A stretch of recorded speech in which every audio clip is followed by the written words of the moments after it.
صاحب نے جس ریاست کی بنیاد رکھی ہے وہ سب کی سانجی ہے۔ جناح صاحب نے کہا تھا یہ ایک ناجائز ریاست ہے، تو جب جناح صاحب نے کہا کہ جناب ریاست ناجائز ہے تو میں اس کو کیسے جائز مان لوں؟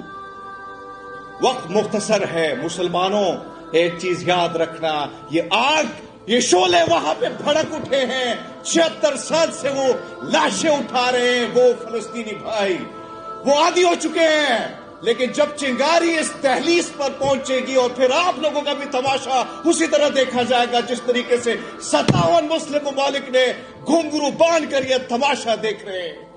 اس بزرگ کی ویڈیو میرے سامنے آتی ہے جو اپنے پوتوں کو لاد میں اتارتے ہوئے کہہ رہا ہے کہ حضرت محمد صاحب سے گلہ کرنا، کہنا کہ آپ کی امت بڑی بے حس ہو چکی ہے، ڈرپوک ہو چکی ہے، اس سے کہنا کہ لوگ تماشا دیکھ رہے تھے اور اسرائیل ہم پر بارود پھینک رہا تھا۔ یہ حالات آپ کے ہو گئے ہیں۔ مقدمے کرتے ہیں ہم پہ، کہتے ہیں آپ پر مقدمہ کریں گے، کرو مقدمہ۔ میں تو نہیں ڈرتا، آپ لوگ ڈریں گے، میں تو نہیں ڈرتا، میں تو بولتا رہا ہوں۔ میں تو یہ کل بھی میں نے کہا ہے کہ جب سے یہ لڑائی شروع ہوئی ہے میں اپنے گرو گوبند سنگھ جی کے سامنے جانے کو تیار ہوں، میں کہوں گا کہ میں ظالم کے خلاف کھڑا تھا، مظلوم کے ساتھ کھڑا تھا۔ مسلمانوں آپ لوگوں نے بھی کھڑا ہونا ہے۔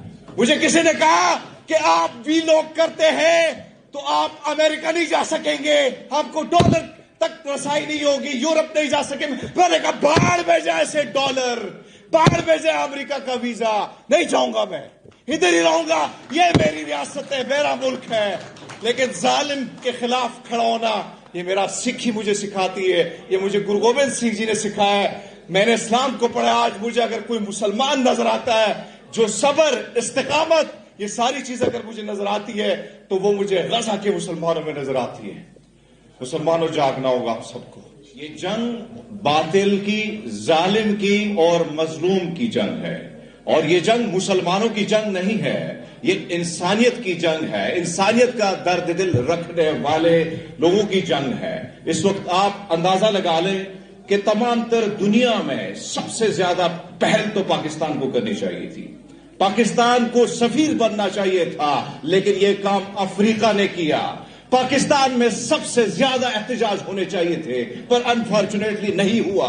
سب سے زیادہ احتجاج اس امریکہ میں ہوا جو اس وقت اتحادی ہے، جو اس ناجائز ریاست کا باپ ہے، وہاں پہ سب سے زیادہ احتجاج ہوئے۔ سب سے زیادہ احتجاج ہوئے تو برطانیہ میں ہوئے، نہیں ہوئے تو مسلمان ممالک میں نہیں ہوئے۔ انفارچونیٹلی میں نے یہاں پہ دیکھا، پرسوں ڈی چوک میں پہنچا، وہاں پہ یہاں کی حکومت نے جس طریقے سے ڈنڈے برسائے میری بہنوں پر، ان ماؤں پر، سینیٹر مشتاق پر مقدمات درج کر لیے گئے کہ انہوں نے ریاست کو دھمکی دی ہے۔ پی ایس ایل میں نے دیکھا کہ یہاں پہ فلسطین کا جھنڈا لہرانا گناہ کبیرہ سمجھا جاتا ہے، لیکن یہی فلسطین کا جھنڈا آپ ناروے میں جا کے دیکھیں، آپ کینیڈا میں جا کے دیکھیں، آپ کولکتہ میں جا کے دیکھیں، آپ جا کے کیرلا میں دیکھیں، سب سے زیادہ بڑا احتجاج ان غیر مسلم ممالک میں ہوئے۔ اب کل میں نے کچھ تصاویریں ڈاکٹر صاحب نے ٹویٹ کی تو میں نے جب دیکھی مجھے انتہائی دکھ ہوا۔ یہ قصہ اس لیے سنانا چاہتا ہوں کہ ہماری ایک بہن جو سکھڑی ہے، کینیڈا سے اس کا تعلق ہے، روبی کور، اس کو انویٹیشن آتی ہے، اس کو دعوت آتی ہے، کس سے؟ جو بائیڈن سے۔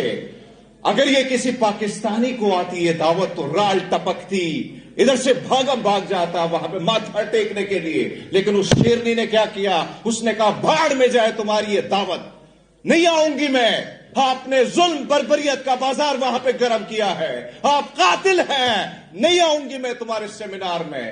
کریڈٹ جانا چاہیے ان جیسے لوگوں کو جو درد دل رکھتے ہیں۔ آج یہاں پہ جو حالات ہے، ادھر ہم پر کچھ مسلط کیے جاتے کچھ ایسے نمونے جن کی زبان، جن کو اسکرپٹ دیا جاتا ہے اور وہ کہتے ہیں دو ریاستی حل، بھاڑ میں جائے تیرا دو ریاستی حل، تیرے ملک پر، اس ملک پر کوئی قبضہ کر لے اور وہ کہے کہ میرے ساتھ بٹوارہ کرو، کیا آپ لوگ مان لو گے؟ نہیں مانیں گے، ہم نہیں مانیں گے۔